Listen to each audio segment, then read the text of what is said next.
Imagine pristine beaches, volcanic peaks reaching for the sky, and the scent of plumeria carried on a warm Pacific breeze.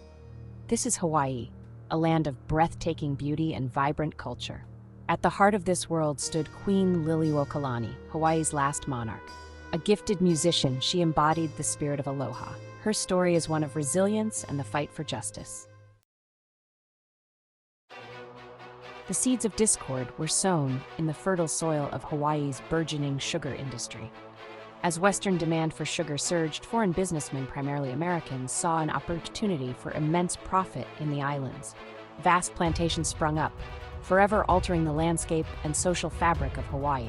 These businessmen, hungry for power and wealth, formed a powerful elite. They resented the Queen's efforts to assert Hawaiian sovereignty and protect the interests of her people. They desired annexation to the United States, believing it would solidify their control over the islands and further their economic interests. Fueled by racist ideologies that deemed Hawaiians unfit to govern themselves, they began to undermine the monarchy. They spread propaganda, sowed division among the populace, and conspired to seize control of the government. Their actions culminated in the formation of the Committee of Safety, a group of businessmen and politicians determined to overthrow the Queen and establish a pro-annexation government. The Hawaiian people, deeply connected to their land and their Queen, watched with growing concern. Many sensed the impending storm, a storm that threatened to engulf their nation and extinguish their independence.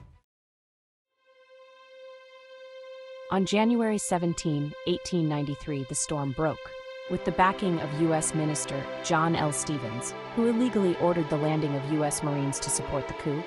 The Committee of Safety staged their takeover. Armed men surrounded Iolani Palace, the Queen's residence, effectively placing her under house arrest. Liliuokalani, facing the threat of bloodshed and violence against her people, made the agonizing decision to surrender. She issued a statement of protest, declaring that she yielded to the superior force of the United States, but she never relinquished her claim to the throne or her belief in the inherent right of the Hawaiian people to self-determination. The coup leaders, emboldened by their success, formed a provisional government and immediately sought annexation to the United States. However, their haste was met with resistance. President Grover Cleveland, upon learning of the events in Hawaii, condemned the coup as an act of aggression and refused to consider annexation. Despite this setback, the provisional government, with the continued support of the U.S. minister, consolidated their power.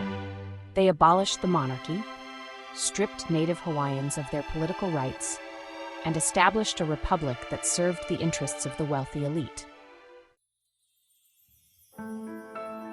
The overthrow had a devastating impact on Hawaii and its people.